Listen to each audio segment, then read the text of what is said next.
Well, for more on the state of the global economy, I'm joined live from New York via Skype by Thomas Hayes. He's the founder, chairman, and managing member of Great Hill Capital. Welcome back to the show. Hi, Rochelle. So let's start with your reaction to Fed Chair Powell's speech and any new takeaways that you're seeing on the U.S. economic recovery.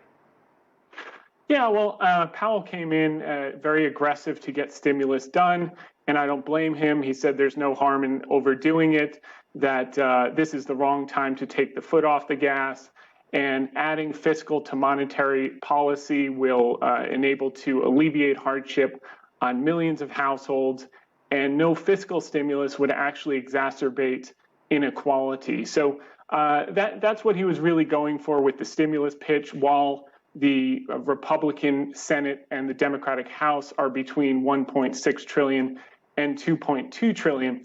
But as far as the economy, we're really humming along. So the size of the package they want, if you look at US GDP is expected to contract at negative 3.5% for 2020, but then it's going to grow at 6% in 2021.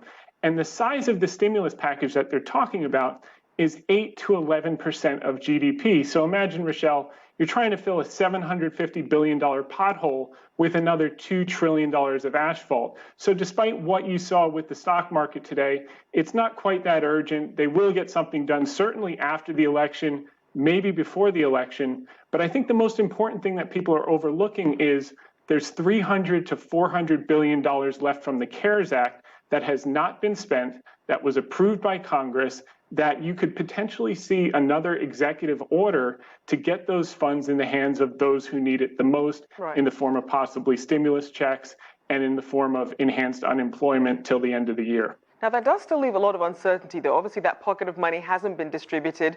We're not sure exactly when that's going to happen. And you do have the Fed's predictions, but you also have more job layoff announcements. And then Trump obviously tweeting about putting the stimulus talks on hold until after the election. What does that mean in terms of potential economic consequences when you have the Fed on one side, the president saying something else, and the people sort of stuck in the middle?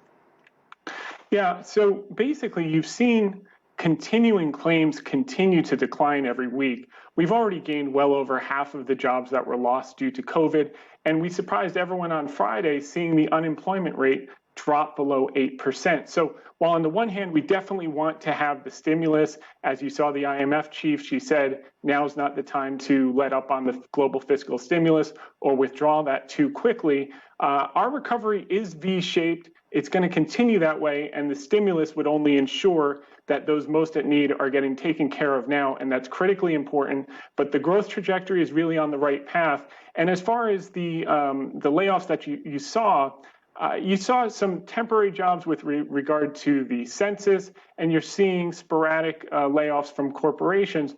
But on balance, that employment rate comes down, the continuing claims comes down, and the employment picture looks pretty solid. But we could definitely use A, potentially an executive order, and B, a stimulus either now or more likely after the election for sure.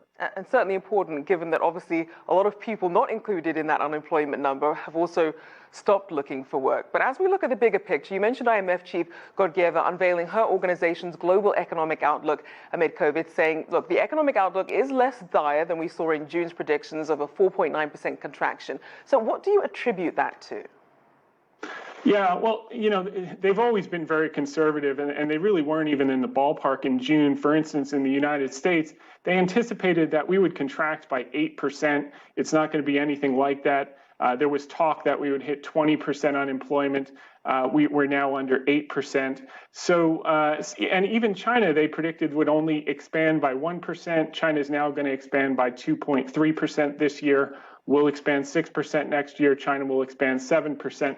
So I think this is another case of being overly conservative, which is the cautious thing to do, keeping the pressure to keep the global fiscal stimulus, as you alluded to. $12 trillion of global fiscal stimulus has played a critical role, coupled with global coordinated monetary policy, to create this type of recovery. And you don't want to let up when you're just gathering momentum. And certainly Chair Powell has been correct about that, and the chief of the IMF as well. So we definitely want to get some type of stimulus out there soon and keep this going.